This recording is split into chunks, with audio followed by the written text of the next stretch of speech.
Why are there not more people talking about the power of sharing water?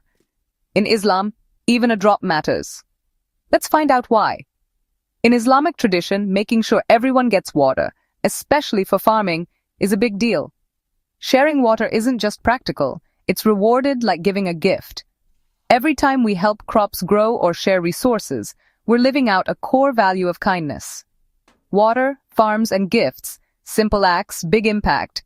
Volume 3, Book 39, number 513, narrated by Anas bin Malik, Allah's apostle, said, "There is none amongst the Muslims who plants a tree or sows seeds, and then a bird or a person or an animal eats from it, but is regarded as a charitable gift for him." Volume 3, Book 39, number 514, narrated by Abu Umama al-Bahili. I saw some agricultural equipments and said, I heard the Prophet saying, "There is no house in which these equipment enters except that Allah will cause humiliation to enter it." Volume 3, Book 39, number 515, narrated by Abu Huraira. Allah's apostle said, "Whoever keeps a dog, 1 qirat of the reward of his good deeds is deducted daily, unless the dog is used for guarding a farm or cattle." Abu Huraira, in another narration, said from the Prophet, "Unless it is used for guarding sheep or farms, or for hunting."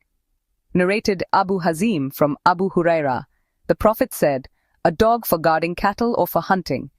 Volume 3, Book 39, number 516, narrated by As-Sa'ib bin Yazid Abu Sufyan bin Abu Zuhair, a man from Azd Shanua and one of the companions of the Prophet, said, I heard Allah's apostle saying, "If one keeps a dog which is meant for guarding neither a farm nor cattle, 1 qirat of the reward of his good deeds is deducted daily." I said, "Did you hear this from Allah's apostle?" He said, "Yes, by the Lord of this mosque." Volume 3, Book 39, number 517, narrated by Abu Huraira. The Prophet said, while a man was riding a cow, it turned towards him and said, "I have not been created for this purpose, that is carrying. I have been created for sloughing." The Prophet added, "I, Abu Bakr and Umar, believe in the story." The Prophet went on, "A wolf caught a sheep, and when the shepherd chased it, the wolf said, 'Who will be its guard on the day of wild beasts, when there will be no shepherd for it except me?' After narrating it, the Prophet said, "I, Abu Bakr and Umar too believe it." Abu Salama, a sub-narrator, said, "Abu Bakr and Umar were not present then." It has been written that a wolf also spoke to one of the companions of the Prophet near Medina, as narrated in Fatah al-Bari. Narrated Unais bin Amr, Aban bin Aus said, "I was amongst my sheep. Suddenly a wolf caught a sheep and I shouted at it. The wolf sat on its tail and addressed me, saying, 'Who will look after it, that is the sheep, when you will be busy and not able to look after it? Do you forbid me the provision which Allah has provided me?' Ahban added, I clapped my hands and said, 'By Allah, I have never seen anything more curious and wonderful than this.' On that, the wolf said, 'There is something more curious and wonderful than this, that is Allah's apostle in those palm trees inviting people to Allah, that is Islam.' Unais bin Amr further said, then Ahban went to Allah's apostle and informed him what happened and embraced Islam. Palm trees or other trees and share the fruits with me. Volume 3, Book 39, number 518, narrated by Abu Huraira. The Ansar said to the Prophet, "Distribute the date palm trees between us and our emigrant brothers." He replied, "No." The Ansar said to the emigrants, "Look after the trees, water and watch them, and share the fruits with us." The emigrants said, "We listen and obey."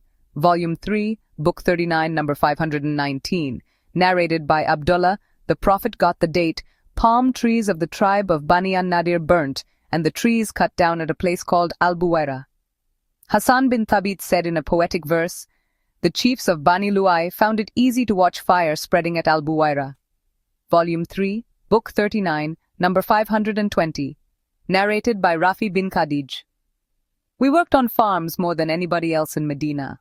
We used to rent the land at the yield of specific delimited portion of it to be given to the landlord. Sometimes the vegetation of that portion was affected by blights, etc., while the rest remained safe and vice versa, so the Prophet forbade this practice. At that time, gold or silver were not used for renting the land. If they provided the seeds, they would get so and so much. Al-Hasan said, There is no harm if the land belongs to one but both spend on it and the yield is divided between them. Az-Zuhri had the same opinion. Al-Hassan said, there is no harm if cotton is picked on the condition of having half the yield. Ibrahim, Ibn Siyain, Atta, Al-Hakam, Az-Zuhri and Qatada said, there is no harm in giving the yarn to the weaver to weave into cloth on the basis that 1/3 or 1/4 or any other portion of the cloth is given to the weaver for his labor.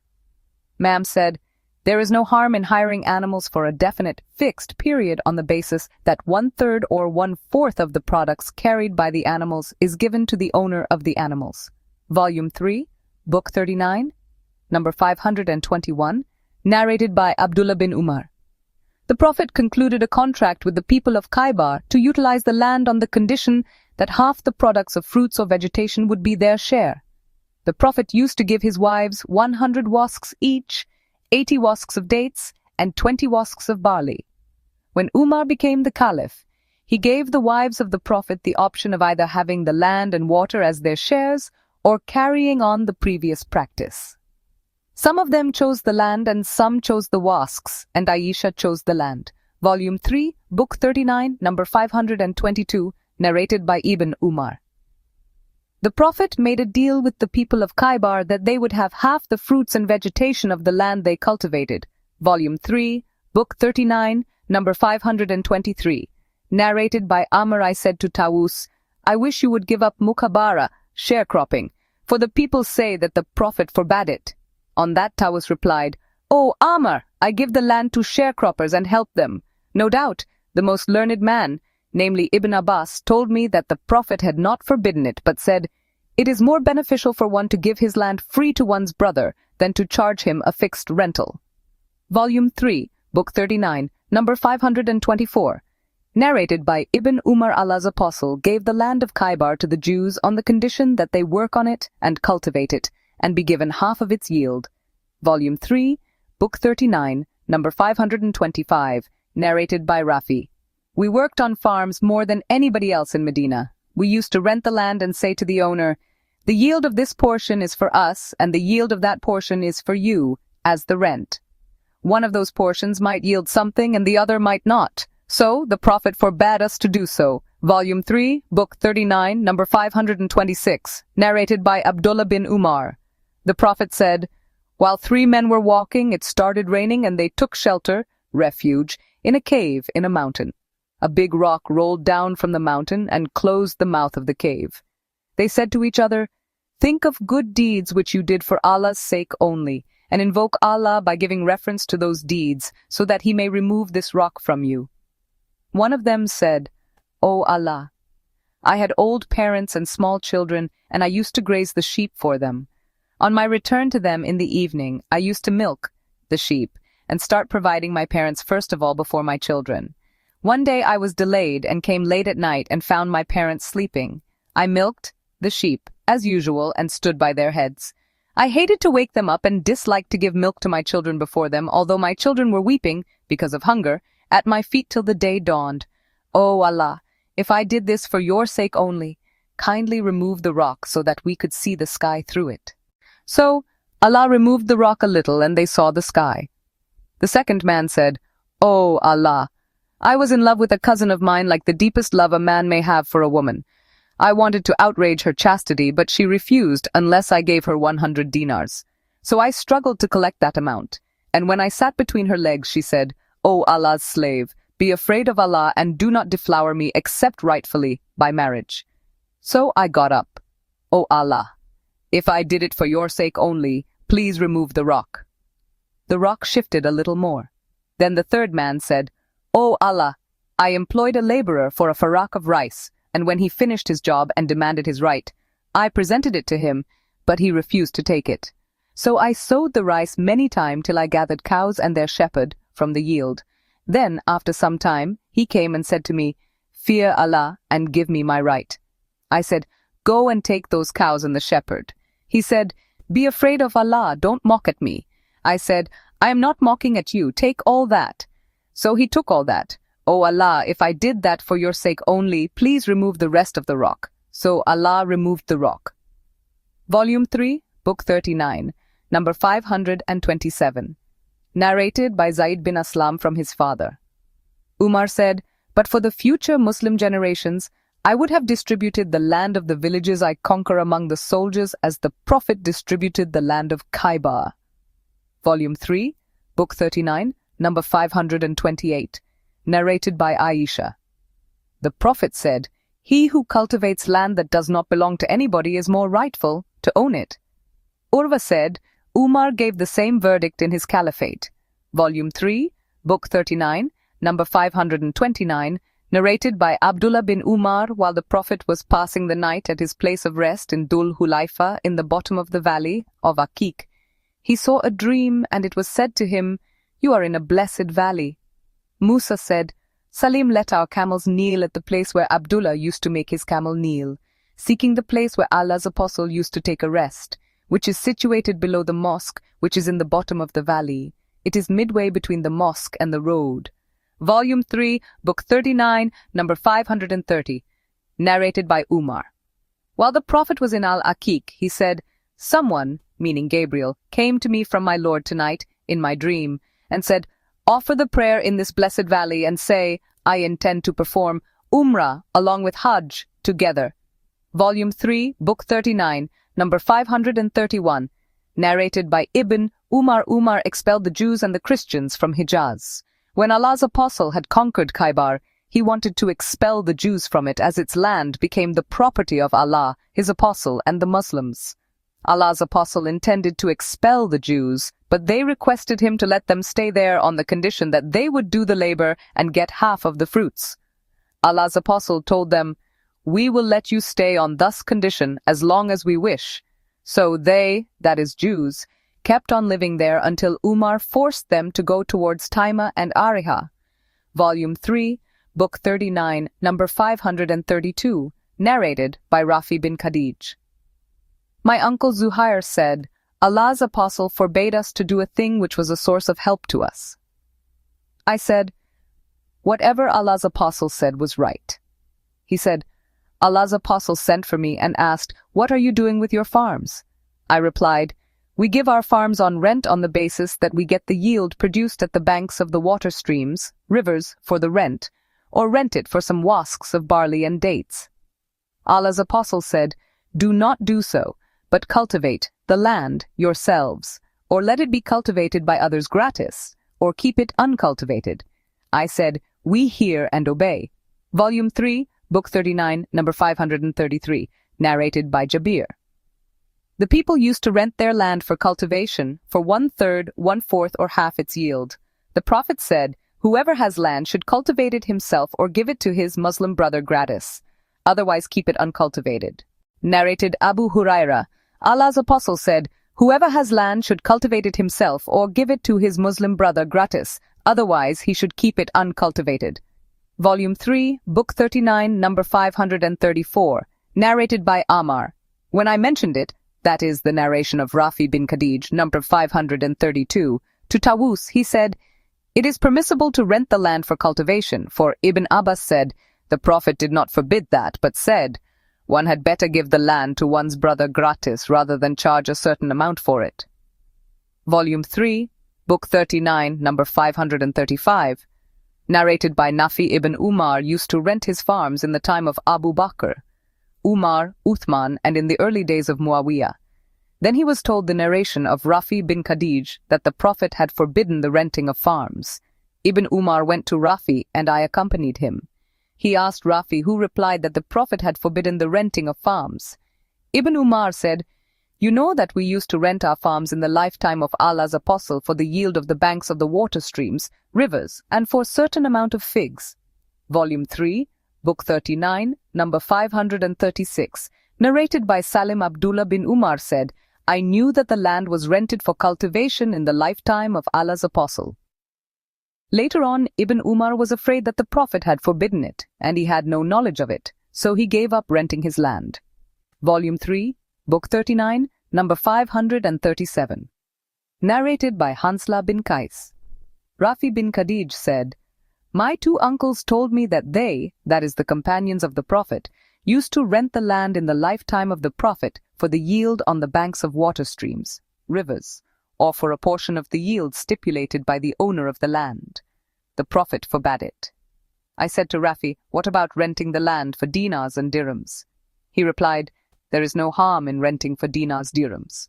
Al-Layth said, "If those who have discernment for distinguishing what is legal from what is illegal looked into what has been forbidden concerning this matter, they would not permit it, for it is surrounded with dangers." Volume 3, Book 39, number 538, narrated by Abu Huraira. Once the Prophet was narrating a story, while a Bedouin was sitting with him. One of the inhabitants of paradise will ask Allah to allow him to cultivate the land. Allah will ask him, "Are you not living in the pleasures you like?" He will say, "Yes, but I like to cultivate the land." The Prophet added, "When the man will be permitted, he will sow the seeds and the plants will grow up and get ripe, ready for reaping and so on till it will be as huge as mountains within a wink. Allah will then say to him, 'O son of Adam, take here you are, gather the yield. Nothing satisfies you.'" On that, the Bedouin said, "The man must be either from Quraysh, that is an emigrant, or an Ansari, for they are farmers, whereas we are not farmers." The Prophet smiled at this. Volume 3, Book 39, number 539, narrated by Sal bin Sa'd. We used to be very happy on Friday, as an old lady used to cut some roots of the silk, which we used to plant on the banks of our small water streams, and cook them in a pot of hers, adding to them some grains of barley. Yaqub, the sub-narrator, said, "I think the narrator mentioned that the food did not contain fat or melted fat, taken from meat. When we offered the Friday prayer, we would go to her, and she would serve us with the dish. So we used to be happy on Fridays because of that. We used not to take our meals or the midday nap, except after the Jumu'ah prayer, that is Friday prayer." Volume 3, Book 39, number 540, narrated by Abu Huraira. The people say that Abu Huraira narrates too many narrations. In fact, Allah knows whether I say the truth or not. They also ask, "Why do the emigrants and the Ansar not narrate as he does?" In fact, my emigrant brethren were busy trading in the markets, and my Ansar brethren were busy with their properties. I was a poor man keeping the company of Allah's apostle and was satisfied with what filled my stomach. So I used to be present while they, that is the emigrants and the Ansar, were absent, and I used to remember while they forgot, the hadith. One day the Prophet said, "Whoever spreads his sheet till I finish this statement of mine and then gathers it on his chest, will never forget anything of my statement." So I spread my covering sheet, which was the only garment I had, till the Prophet finished his statement, and then I gathered it over my chest. By him who had sent him, that is Allah's apostle, with the truth. Since then, I did not forget even a single word of that statement of his, until this day of mine. By Allah, but for 2 verses in Allah's book, I would never have related any narration from the Prophet. These 2 verses are, "Verily, those who conceal the clear signs and the guidance which we have sent down, up to the merciful." 2.159-160, Volume 3, Book 40, number 541, narrated by Sal bin Sa'd. A tumbler, full of milk or water, was brought to the Prophet, who drank from it, while on his right side there was sitting a boy who was the youngest of those who were present, and on his left side there were old men. The Prophet asked, "O boy, will you allow me to give it, that is the rest of the drink, to the old men?" The boy said, "O Allah's apostle, I will not give preference to anyone over me to drink the rest of it from which you have drunk." So the Prophet gave it to him. Volume 3, Book 40, number 542, narrated by Az-Zuri. Anas bin Malik said that once a domestic sheep was milked for Allah's apostle while he was in the house of Anas bin Malik. The milk was mixed with water drawn from the well in Anas's house. A tumbler of it was presented to Allah's apostle, who drank from it. Then Abu Bakr was sitting on his left side and a Bedouin on his right side. When the Prophet removed the tumbler from his mouth, Umar was afraid that the Prophet might give it to the Bedouin, so he said, "O Allah's apostle, give it to Abu Bakr, who is sitting by your side." But the Prophet gave it to the Bedouin, who was to his right, and said, "You should start with the one on your right side." Volume 3, Book 40, number 543, narrated by Abu Huraira. Allah's apostle said, "Do not withhold the superfluous water, for that will prevent people from grazing their cattle." Volume 3, Book 40, Number 544. Narrated by Abu Huraira. That Allah's apostle said, "Do not withhold the superfluous water in order to withhold the superfluous grass." Volume 3, Book 40, number 545. Narrated by Abu Huraira. Allah's apostle said, "No blood money will be charged if somebody dies in a mine or in a well or is killed by an animal, and if somebody finds a treasure in his land, he has to give 1/5 of it to the government." Volume 3, Book 40, number 546, narrated by Abdullah bin Mas'ud. The Prophet said, "Whoever takes a false oath to deprive somebody of his property will meet Allah while he will be angry with him." Allah revealed, "Verily those who purchase a little gain at the cost of Allah's covenant and their oaths." 3.77. Al-Ash'ath came to the place where Abdullah was narrating and said, "What has Abu Abdurrahman, that is Abdullah, been telling you?" "This verse was revealed concerning me. I had a well in the land of a cousin of mine. The Prophet asked me to bring witnesses to confirm my claim. I said, 'I don't have witnesses.' He said, 'Let the defendant take an oath then.' I said, 'O Allah's apostle, he will take a false oath immediately.' Then the Prophet mentioned the above narration, and Allah revealed the verse to confirm what he had said. See Hadith number 692, Volume 3, Book 40, number 547, narrated by Abu Huraira. Allah's apostle said, "There are 3 persons whom Allah will not look at on the day of resurrection, nor will he purify them, and there shall be a severe punishment. They are 1. A man possessed superfluous water on a way and he withheld it from travelers. 2. A man who gave a pledge of allegiance to a ruler and he gave it only for worldly benefits. If the ruler gives him something, he gets satisfied, and if the ruler withholds something from him, he gets dissatisfied. 3. And man displayed his goods for sale after the Asr prayer, and he said, 'By Allah, except whom none has the right to be worshipped, I have been given so much for my goods,' and somebody believes him and buys them." The Prophet then recited, "Verily, those who purchase a little gain at the cost of Allah's covenant and their oaths." 3.77. Volume 3, Book 40, number 548, narrated by Abdullah bin Az-Zubair. An Ansari man quarreled with Az-Zubair in the presence of the Prophet about the Hara canals which were used for irrigating the date palms. The Ansari man said to Az-Zubair, "Let the water pass," but Az-Zubair refused to do so. So the case was brought before the Prophet, who said to Az-Zubair, "O Zubair, irrigate your land, and then let the water pass to your neighbor." On that the Ansari got angry and said to the Prophet, "Is it because he, that is Zubair, is your aunt's son?" On that the color of the face of Allah's apostle changed because of anger, and he said, "O Zubair, irrigate your land, and then withhold the water till it reaches the walls between the pits round the trees." Zubair said, "By Allah, I think that the following verse was revealed on this occasion. But know by your Lord they can have no faith until they make you judge in all disputes between them." 4.65. Volume 3, Book 40, number 549, narrated by Urwa. When a man from the Ansar quarreled with Az-Zubair, the Prophet said, "O Zubair, irrigate your land first, and then let the water flow to the land of the others." On that the Ansari said to the Prophet, "It is because he is your aunt's son." On that the Prophet said, "O Zubair, irrigate till the water reaches the walls between the pits around the trees, and then stop, that is, let the water go to the other's land." I think the following verse was revealed concerning this event. But know, by your Lord, they can have no faith until they make you judge in all disputes between them. 4.65. Volume 3, Book 40, number 550, narrated by Urwa bin Az-Zubair. An Ansari man quarreled with Az-Zubair about a canal in the Hara which was used for irrigating date palms. Allah's apostle, ordering Zubair to be moderate, said, "O Zubair, irrigate your land first and then leave the water for your neighbor." The Ansari said, "Is it because he is your aunt's son?" On that the color of the face of Allah's apostle changed, and he said, "O Zubair, irrigate your land, and withhold the water till it reaches the walls that are between the pits around the trees." So Allah's apostle gave Zubair his full right. Zubair said, "By Allah, the following verse was revealed in that connection. But know, by your Lord, they can have no faith until they make you judge in all disputes between them." 4.65.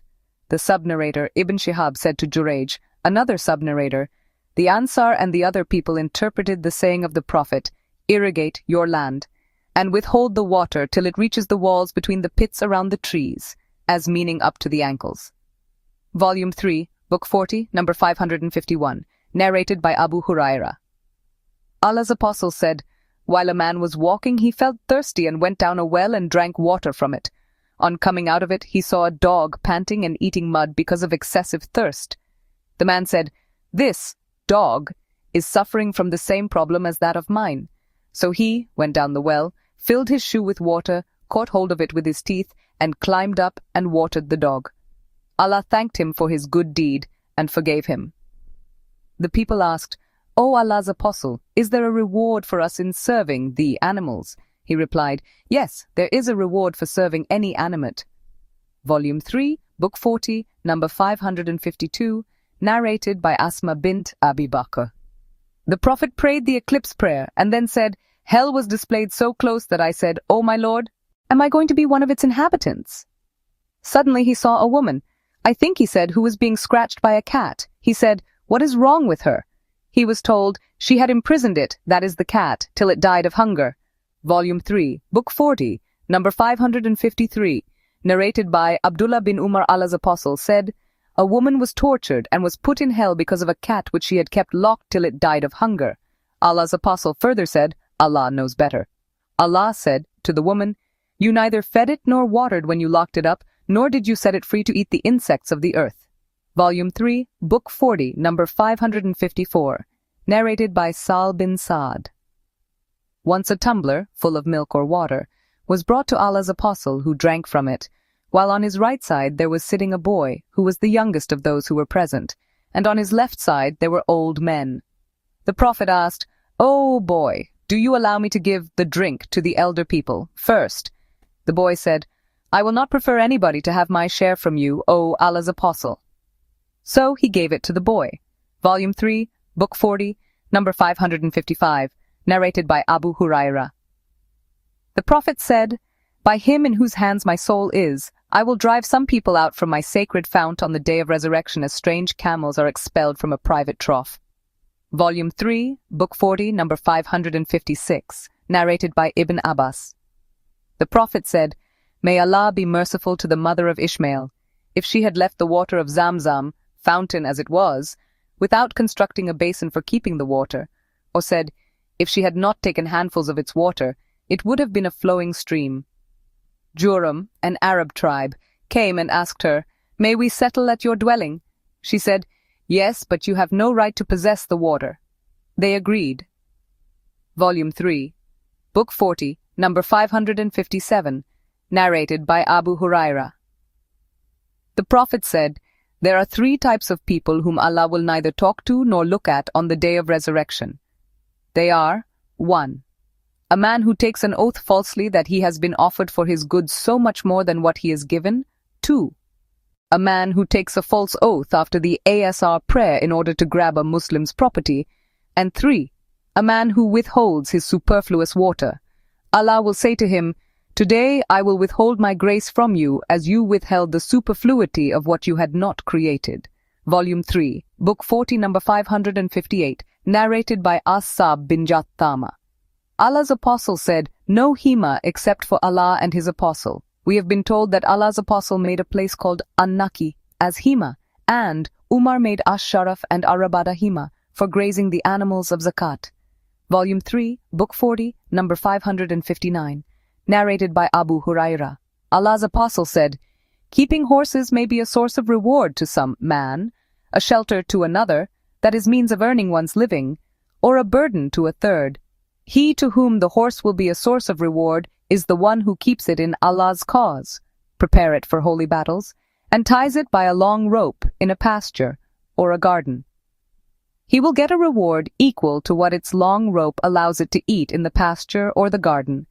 And if that horse breaks its rope and crosses 1 or 2 hills, then all its footsteps and its dung will be counted as good deeds for its owner.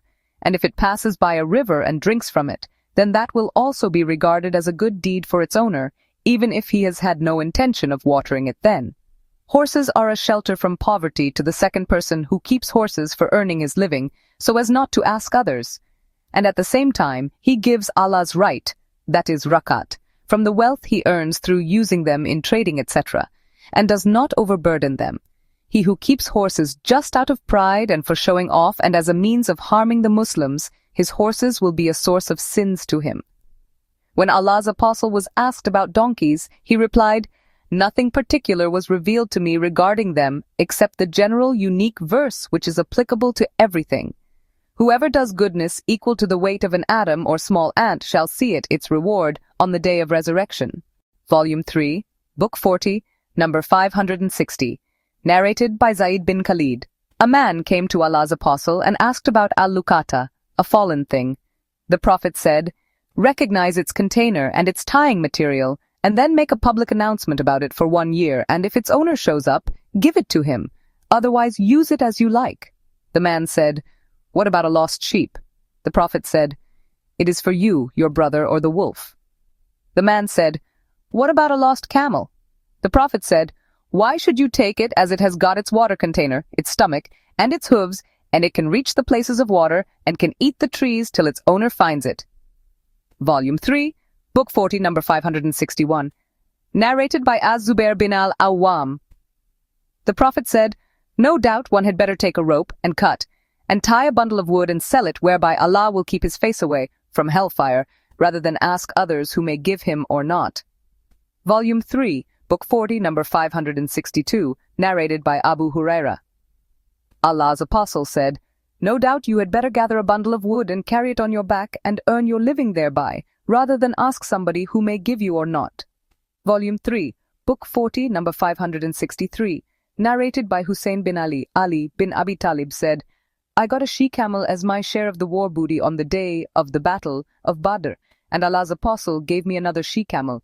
I let both of them kneel at the door of one of the Ansar, intending to carry idkir on them, to sell it, and use its price for my wedding banquet on marrying Fatima. A goldsmith from Bamkainka was with me.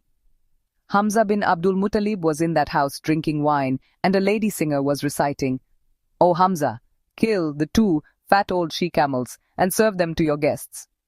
So Hamza took his sword and went towards the 2 she-camels and cut off their humps and opened their flanks and took a part of their livers. I said to Ibn Shihab, 'Did he take part of the humps?' He replied, 'He cut off their humps and carried them away.' Ali further said, 'When I saw that dreadful sight, I went to the Prophet and told him the news. The Prophet came out in the company of Zaid bin Haritha, who was with him then, and I too went with them. He went to Hamza and spoke harshly to him. Hamza looked up and said, 'Aren't you only the slaves of my forefathers?' The Prophet retreated and went out. This incident happened before the prohibition of drinking. Volume 3, Book 40, number 564, narrated by Anas. The Prophet decided to grant a portion of the uncultivated land of Bahrain to the Ansar. The Ansar said, 'We will not accept it till you give a similar portion to our emigrant brothers from Quraysh.'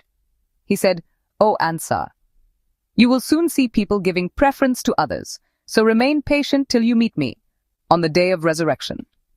Volume 3, Book 40, number 565, narrated by Abu Huraira.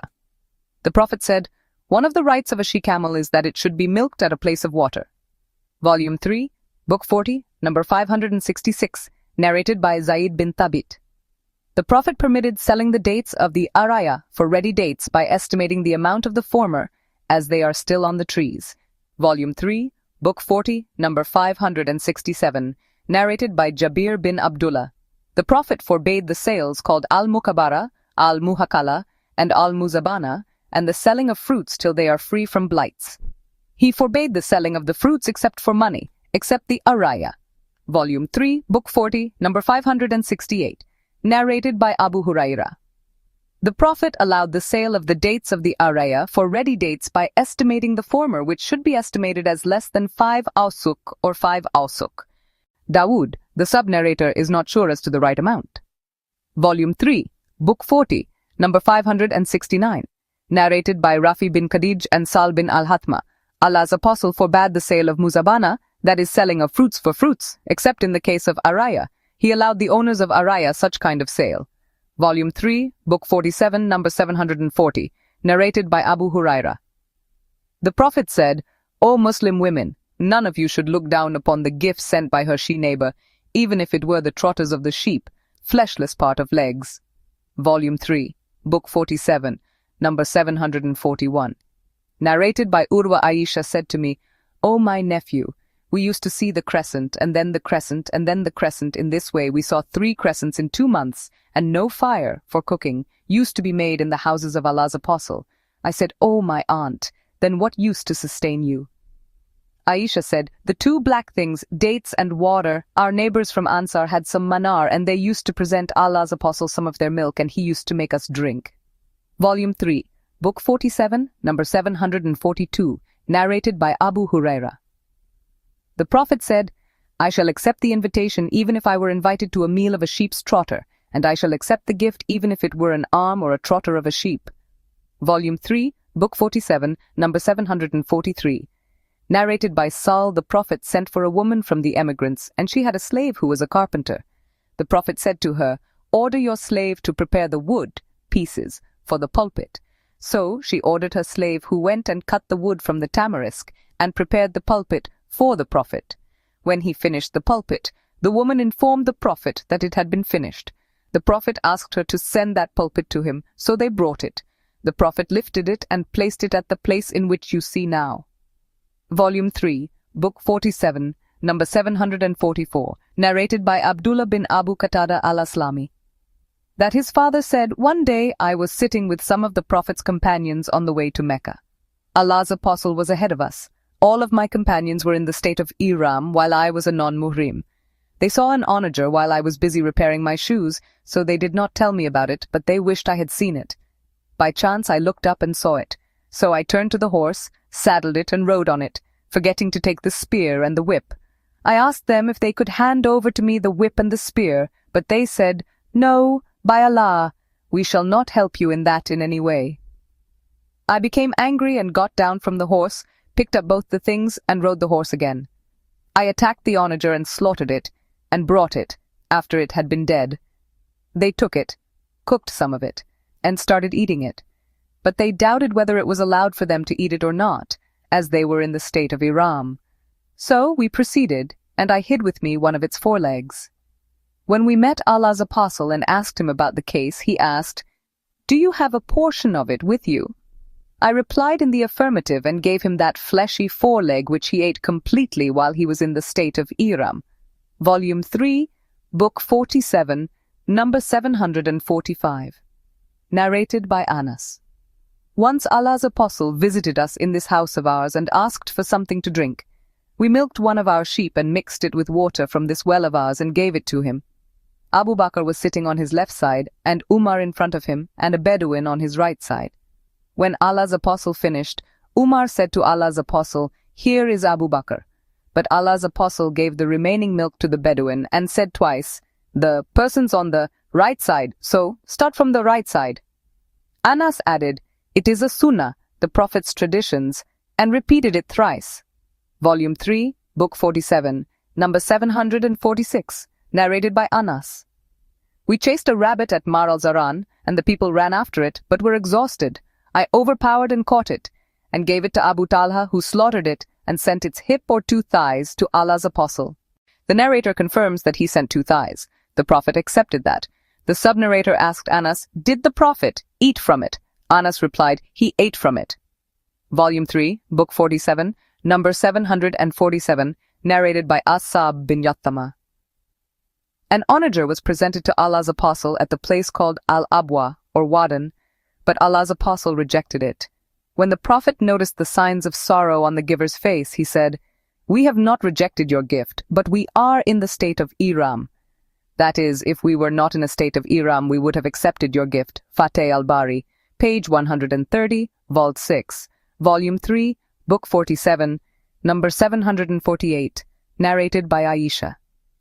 The people used to look forward for the days of my, Aisha's, turn to send gifts to Allah's Apostle in order to please him.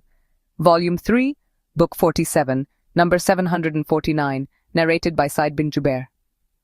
Ibn Abbas said, Hufaid, Ibn Abbas's aunt, sent some dried yogurt, butter-free, ghee, butter, and a mastigar to the Prophet as a gift. The Prophet ate the dried yogurt and butter but left the mastigar because he disliked it. Ibn Abbas said, "The mastigar was eaten at the table of Allah's apostle, and if it had been illegal to eat, it could not have been eaten at the table of Allah's apostle." Volume 3, Book 47, number 750. Narrated by Abu Huraira. Whenever a meal was brought to Allah's apostle, he would ask whether it was a gift or sadaqah, something given in charity. If he was told that it was sadaqah, he would tell his companions to eat it, but if it was a gift, he would hurry to share it with them. Volume 3, Book 47, number 751, narrated by Anas bin Malik. Some meat was brought to the Prophet, and it was said that the meat had been given in charity to Buraira. He said, "It was sadaqah for Buraira, but a gift for us." Volume 3, Book 47, number 752, narrated by Aisha. I intended to buy Buraira, but her master stipulated that her wala should be for them. When the Prophet was told about it, he said to me, "Buy and manumit her, as the wala is for the liberator." Once Buraira was given some meat, and the Prophet asked, "What is this?" I said, "It has been given to Buraira in charity." He said, "It is sadaqah for her, but a gift for us." Buraira was given the option, to stay with her husband or to part with him. Abdurrahman, a sub-narrator, wondered, was her husband a slave or a free man? Shuba, another sub-narrator, said, I asked Abdurrahman whether her husband was a slave or a free man. He replied that he did not know whether he was a slave or a free man. Volume 3, Book 47, number 753, narrated by Atiyah. Once the Prophet went to Aisha and asked her whether she had something to eat. She said that she had nothing except the mutton which Atiyah had sent to Buraira in charity. The Prophet said that it had reached its destination, that is, it is no longer an object of charity. Volume 3, Book 47, number 754, narrated by Aisha. The people used to send gifts to the Prophet on the day of my turn. Salama said, "My companions, the wives of the Prophet other than Aisha, gathered and they complained about it. So I informed the Prophet about it on their behalf, but he remained silent." Volume 3, Book 47, number 755, narrated by Urwa from Aisha. The wives of Allah's apostle were in two groups. One group consisted of Aisha, Hafsa, Safiya, and Sauda, and the other group consisted of Salama and the other wives of Allah's apostle. The Muslims knew that Allah's apostle loved Aisha, so if any of them had a gift and wished to give to Allah's apostle, he would delay it till Allah's apostle had come to Aisha's home, and then he would send his gift to Allah's apostle in her home. The group of Salama discussed the matter together and decided that Salama should request Allah's apostle to tell the people to send their gifts to him in whatever wife's house he was. Salama told Allah's apostle of what they had said, but he did not reply. Then they, those wives, asked Salama about it. She said, "He did not say anything to me." They asked her to talk to him again. She talked to him again when she met him on her day, but he gave no reply. When they asked her, she replied that he had given no reply. They said to her, "Talk to him till he gives you a reply." When it was her turn, she talked to him again. He then said to her, "Do not hurt me regarding Aisha, as the divine inspirations do not come to me on any of the beds except that of Aisha." On that Salama said, "I repent to Allah for hurting you." Then the group of Salama called Fatima, the daughter of Allah's apostle, and sent her to Allah's apostle to say to him, "Your wives request to treat them and the daughter of Abu Bakr on equal terms." Then Fatima conveyed the message to him. The Prophet said, "O my daughter, don't you love whom I love?" She replied in the affirmative and returned and told them of the situation. They requested her to go to him again, but she refused. They then sent Zainab bint Jahsh, who went to him and used harsh words, saying, "Your wives request you to treat them and the daughter of Ibn Abu Quafa on equal terms." On that she raised her voice and abused Aisha to her face, so much so that Allah's apostle looked at Aisha to see whether she would retort. Aisha started replying to Zainab till she silenced her. The Prophet then looked at Aisha and said, "She is really the daughter of Abu Bakr." Volume 3, Book 47, number 756, narrated by Azra bin Thabit al-Ansari. When I went to Thumama bin Abdullah, he gave me some perfume and said that Anas would not reject the gifts of perfume. Anas said, The Prophet used not to reject the gifts of perfume. Volume 3, Book 47, number 757, narrated by Al-Miswar bin Makrama and Marwan. Allah's apostles used to accept gifts and used to give something in return. Volume 3, Book 47, number 758, narrated by Aisha. Allah's apostles used to accept gifts and used to give something in return. Volume 3, Book 47, number 759, narrated by An-Nu'man bin Bashir, that his father took him to Allah's apostle and said, "I have given this son of mine a slave." The Prophet asked, "Have you given all your sons the like?" He replied in the negative. The Prophet said, "Take back your gift then." Volume 3, Book 47, number 760, narrated by Amir. I heard An-Nu'man bin Bashir on the pulpit saying, "My father gave me a gift, but Amra bint Rawaha, my mother, said that she would not agree to it unless he made Allah's apostle as a witness to it. So my father went to Allah's apostle and said, 'I have given a gift to my son from Amra bint Rawaha, but she ordered me to make you as a witness to it, O Allah's apostle.' Allah's apostle asked, 'Have you given the like of it to every one of your sons?' He replied in the negative. Allah's apostle said, 'Be afraid of Allah and be just to your children.' My father then returned and took back his gift." Volume 3, Book 47, number 761, narrated by Az-Zuhari Ubaidullah. Bin Abdullah told me that Aisha had said, when the Prophet became sick and his condition became serious, he requested his wives to allow him to be treated in my house, and they allowed him. He came out leaning on 2 men while his feet were dragging on the ground. He was walking between Al-Abbas and another man. Ubaidullah said, "When I informed Ibn Abbas of what Aisha had said, he asked me whether I knew who was the second man whom Aisha had not named. I replied in the negative. He said, 'He was Ali bin Abi Talib.'" Volume 3, Book 47, number 762, narrated by Ibn Abbas. The Prophet said, "One who takes back his gift, which he has already given, is like a dog that swallows its vomit." Volume 3, Book 47, number 763, narrated by Asma. Once I said, "O Allah's apostle, I have no property except what has been given to me by Az-Zubair, that is her husband. May I give in charity?" The Prophet said, "Give in charity and do not withhold it, otherwise Allah will withhold it back from you." Volume 3, Book 47, number 764, narrated by Asma. Allah's apostle said, "Give in charity and do not give reluctantly lest Allah should give you in a limited amount, and do not withhold your money lest Allah should withhold it from you." Volume 3, Book 47, number 765, narrated by Kurib.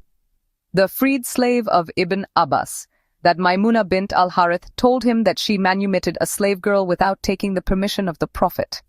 On the day when it was her turn to be with the Prophet, she said, "Do you know, O Allah's apostle, that I have manumitted my slave girl?" He said, "Have you really?" She replied in the affirmative. He said, "You would have got more reward if you had given her, that is the slave girl, to one of your maternal uncles." Volume 3, Book 47, number 766, narrated by Aisha. Whenever Allah's apostle wanted to go on a journey, he would draw lots as to which of his wives would accompany him. He would take her whose name came out. He used to fix for each of them a day and a night. But Sauda bint Zama gave up her turn day and night to Aisha, the wife of the Prophet, in order to seek the pleasure of Allah's apostle by that action. Volume 3, Book 47, number 767, narrated by Aisha. I said, "O Allah's apostle, I have 2 neighbors. Which of them should I give a gift to?" The Prophet said, "Give to the one whose door is nearer to you."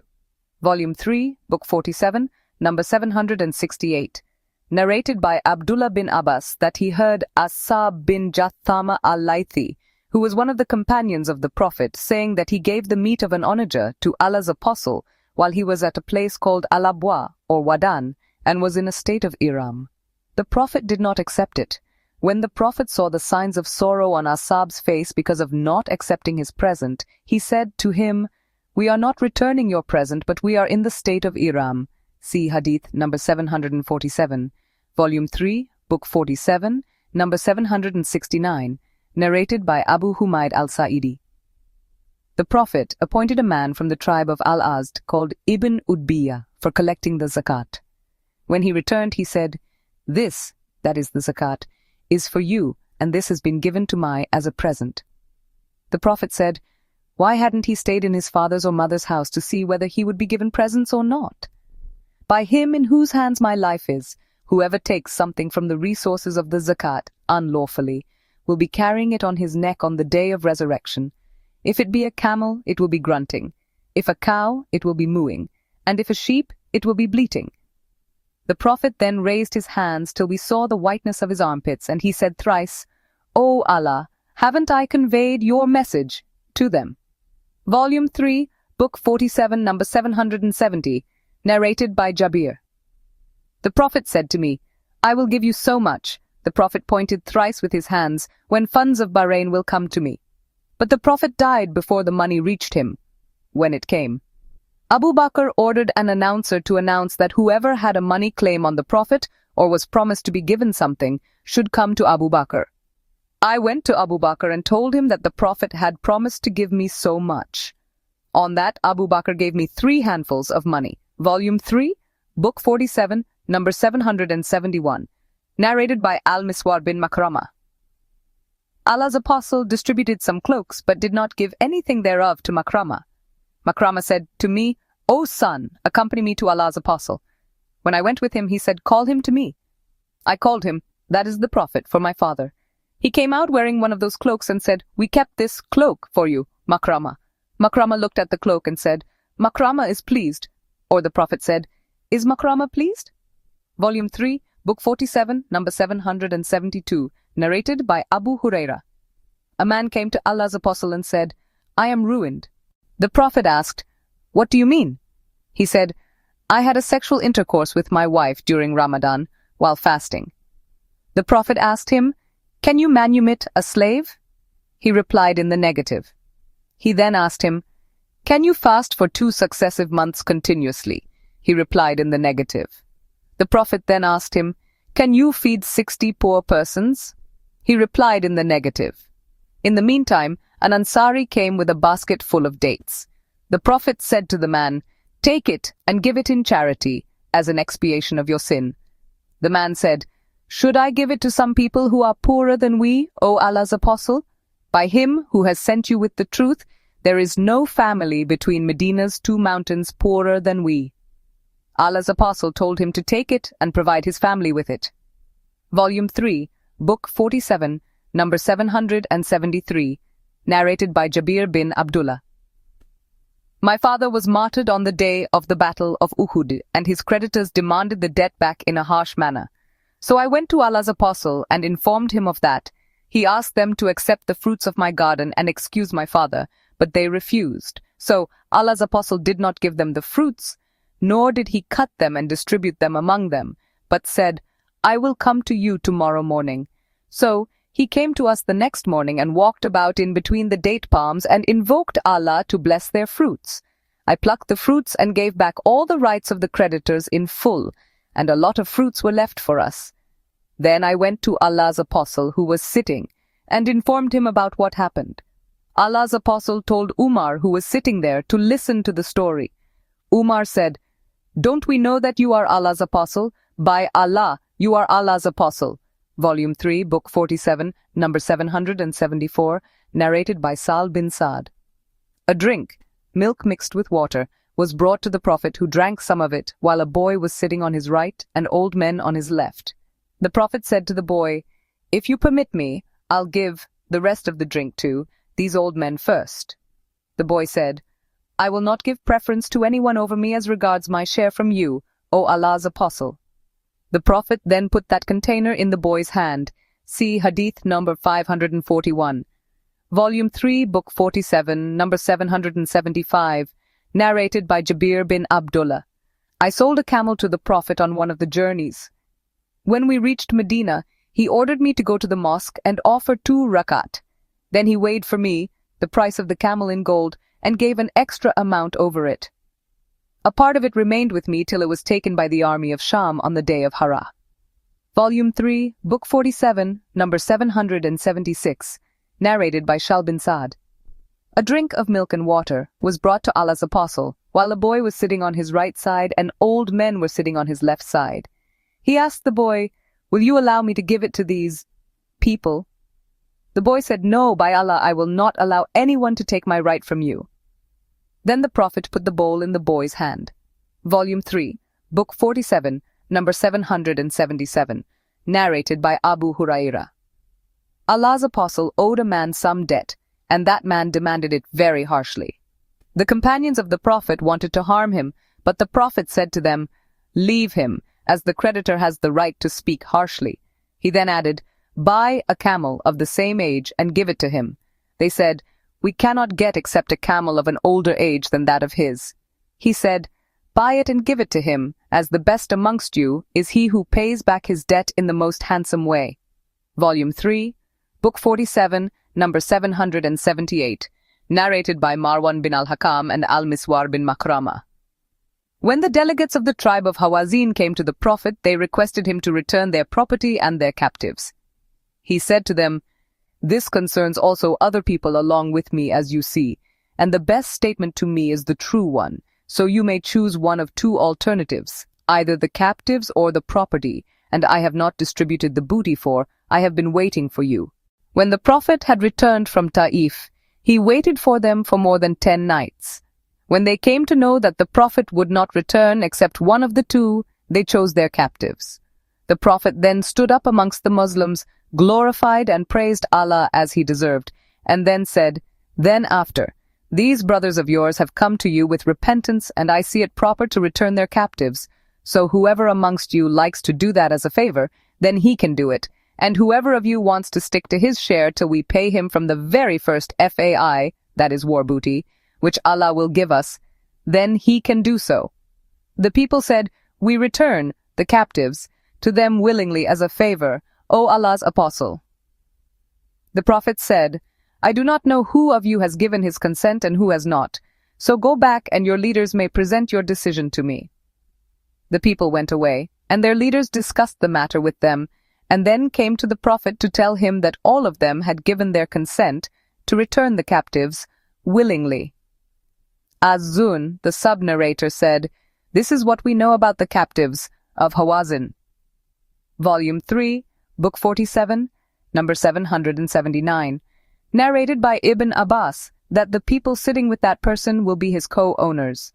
But this report is not confirmed by an authentic narration. Refer to Hadith 778. Volume 3, Book 47, number 780, narrated by Abu Huraira. The Prophet took a camel of special age from somebody on credit. Its owner came and demanded it back, harshly. The Prophet said, "No doubt, he who has a right can demand it."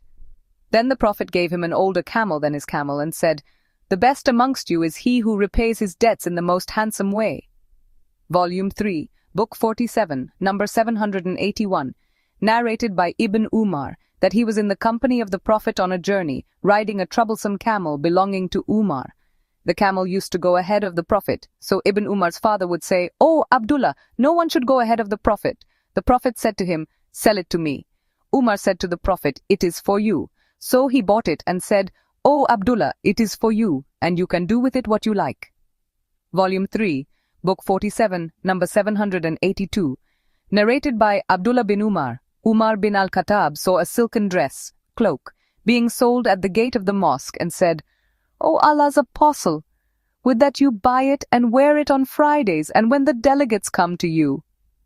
Allah's apostle said, "This is worn by the one who will have no share in the hereafter." Later on, some silk dresses were brought, and Allah's apostle sent one of them to Umar. Umar said, "How do you give me this to wear while you said what you said about the dress of Utarid?" Allah's apostle said, "I have not given it to you to wear." So Umar gave it to a pagan brother of his in Mecca. Volume 3, Book 47, number 783, narrated by Ibn Umar. Once the Prophet went to the house of Fatima but did not enter it. Ali came and she told him about that. When all asked the Prophet about it, he said, "I saw a multicolored decorated curtain on her door. I am not interested in worldly things." Ali went to Fatima and told her about it. Fatima said, "I am ready to dispense with it in the way he suggests." The Prophet ordered her to send it to such and such needy people. Volume 3, Book 47, number 784, narrated by Ali. The Prophet gave me a silken dress as a gift, and I wore it. When I saw the signs of anger on his face, I cut it into pieces and distributed it among my wives. Volume 3, Book 47, number 785, narrated by Anas Ajuba, that is, cloak, made of thick silken cloth, was presented to the Prophet. The Prophet used to forbid people to wear silk, so the people were pleased to see it. The Prophet said, "By him in whose hands Muhammad's soul is, the handkerchiefs of Sa'd bin Mu'adh in paradise are better than this." Anas added, "The present was sent to the Prophet by Ukadir, a Christian from Dauma." Volume 3, Book 47, number 786, narrated by Anas bin Malik. A Jewess brought a poisoned, cooked sheep for the Prophet, who ate from it. She was brought to the Prophet and he was asked, "Shall we kill her?" He said, "No." I continued to see the effect of the poison on the palate of the mouth of Allah's Apostle. Volume 3, Book 47, number 787, narrated by Abdur Rahman bin Abu Bakr.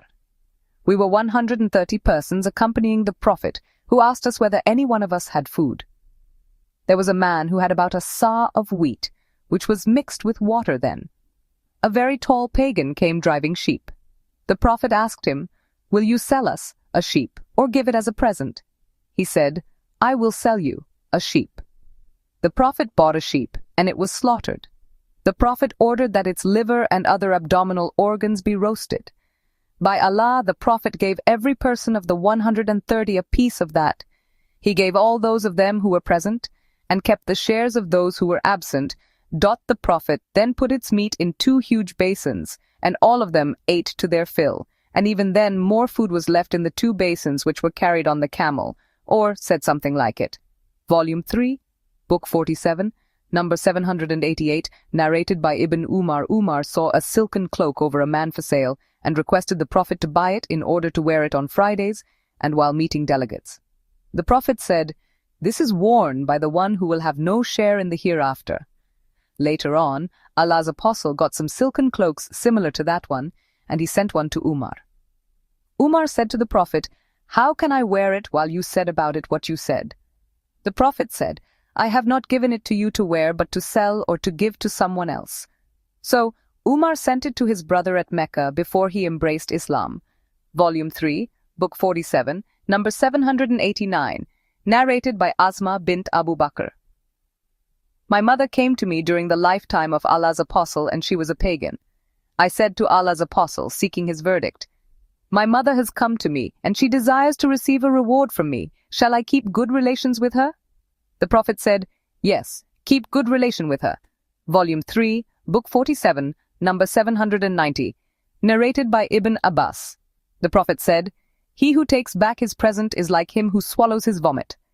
Volume 3, Book 47, number 791, narrated by Ibn Abbas. The Prophet said, "The bad example is not for us. He who takes back his present is like a dog that swallows back its vomit." Volume 3, Book 47, number 792, narrated by Umar bin al-Khattab. I gave a horse in Allah's cause. The person to whom it was given did not look after it. I intended to buy it from him, thinking that he would sell it cheap. When I asked the Prophet, he said, "Don't buy it, even if he gives it to you for 1 dirham, as the person who takes back what he has given in charity is like a dog that swallows back its vomit." Volume 3, Book 47, number 793, narrated by Jabir. The Prophet gave the verdict that Umrah is for the one to whom it is presented. Volume 3, Book 47, number 794, narrated by Abu Huraira. The Prophet said, "Umrah is permissible." Atta said, "Jabir narrated the same to me from the Prophet." Volume 3, Book 47, number 795, narrated by Anas. Once the people of Medina were frightened, so the Prophet borrowed a horse from Abu Talha called Al-Mandub and rode it. When he came back, he said, "We have not seen anything to be afraid of," but the horse was very fast, having an energy as inexhaustible as the water of the sea. Volume 3, Book 47, number 796, narrated by Ayman. I went to Aisha, and she was wearing a coarse dress costing 5 dirhams. Aisha said, "Look up and see my slave girl who refuses to wear it in the house, though during the lifetime of Allah's Apostle, I had a similar dress which no woman desiring to appear elegant before her husband failed to borrow from me." Volume 3, Book 47, number 797, narrated by Abu Huraira. Allah's Apostle said, "What a good maniha, the she-camel which has recently given birth and which gives profuse milk, is, and what a good maniha, the sheep which gives profuse milk, a bowl in the morning and another in the evening, is." Volume 3, Book 47, number 798, narrated by Malik Maniha, is a good deed of charity. Volume 3, Book 47, number 799, narrated by Ibn Shihab az-Zuri Anas. Bin Malik said, "When the emigrants came Medina, they had nothing, whereas the Ansar had land and property. The Ansar gave them their land on condition that the emigrants would give them half the yearly yield and work on the land and provide the necessaries for cultivation." His, that is Anas's mother, who was also the mother of Abdullah bin Abu Talha, gave some date palms to Allah Apostle, who gave them to his freed slave girl, Ayman, who was also the mother of Usama bin Zaid. When the Prophet finished from the fighting against the people of Khaybar and returned to Medina, the emigrants returned to the Ansar the fruit gifts which the Ansar had given them. The Prophet also returned to Anas's mother, the date palms. Allah's Apostle gave Ayman other trees from his garden in lieu of the old gift. Volume 3, Book 47, number 800. Narrated by Abdullah bin Amr, that Allah's Apostle said, "There are 40 virtuous deeds, and the best of them is the maniha of a she-goat, and anyone who does one of these virtuous deeds hoping for Allah's reward with firm confidence that he will get it, then Allah will make him enter paradise because of Hassan." A sub-narrator said, "We tried to count those good deeds below the maniha. We mentioned replying to the sneezer, removing harmful things from the road, etc., but we failed to count even 15. Volume 3, Book 47, number 801, narrated by Jabir. Some men had superfluous land, and they said that they would give it to others to cultivate on the condition that they would get 1/3 or 1/4 or 1/2 of its yield. The Prophet said, "Whoever has land should cultivate it himself or give it to his brother or keep it uncultivated." Narrated Abu Sa'id. A Bedouin came to the Prophet and asked him about emigration. The Prophet said to him, "May Allah be merciful to you. The matter of emigration is difficult. Have you got some camels?" He replied in the affirmative. The Prophet asked him, "Do you pay their zakat?" He replied in the affirmative. He asked, "Do you lend them so that their milk may be utilized by others?" The Bedouin said, "Yes." The Prophet asked, "Do you milk them on the day off watering them?" He replied, "Yes." The Prophet said, "Do good deeds beyond the merchants or the sea, and Allah will never disregard any of your deeds." See Hadith num 260, Vol 5, Volume 3, Book 47, number 802, narrated by Tawus, that he was told by the most learned one amongst them, that is Ibn Abbas, that the Prophet went towards some land which was flourishing with vegetation, and asked to whom it belonged. He was told that such and such a person took it on rent. The Prophet said, "It would have been better for the owner if he had given it to him gratis rather than charging him a fixed rent." Volume 3, Book 47, number 803, narrated by Abu Huraira. Allah's Apostle said, "The Prophet Abraham migrated with Sarah. The people of the town where they migrated gave her a jar, that is Hajar. Sarah returned and said to Abraham, 'Do you know that Allah has humiliated that pagan and he has given a slave girl for my service?' Volume 3, Book 47, number 804, narrated by Umar bin al-Khattab. Once I gave a horse for riding in Allah's cause. Later I saw it being sold.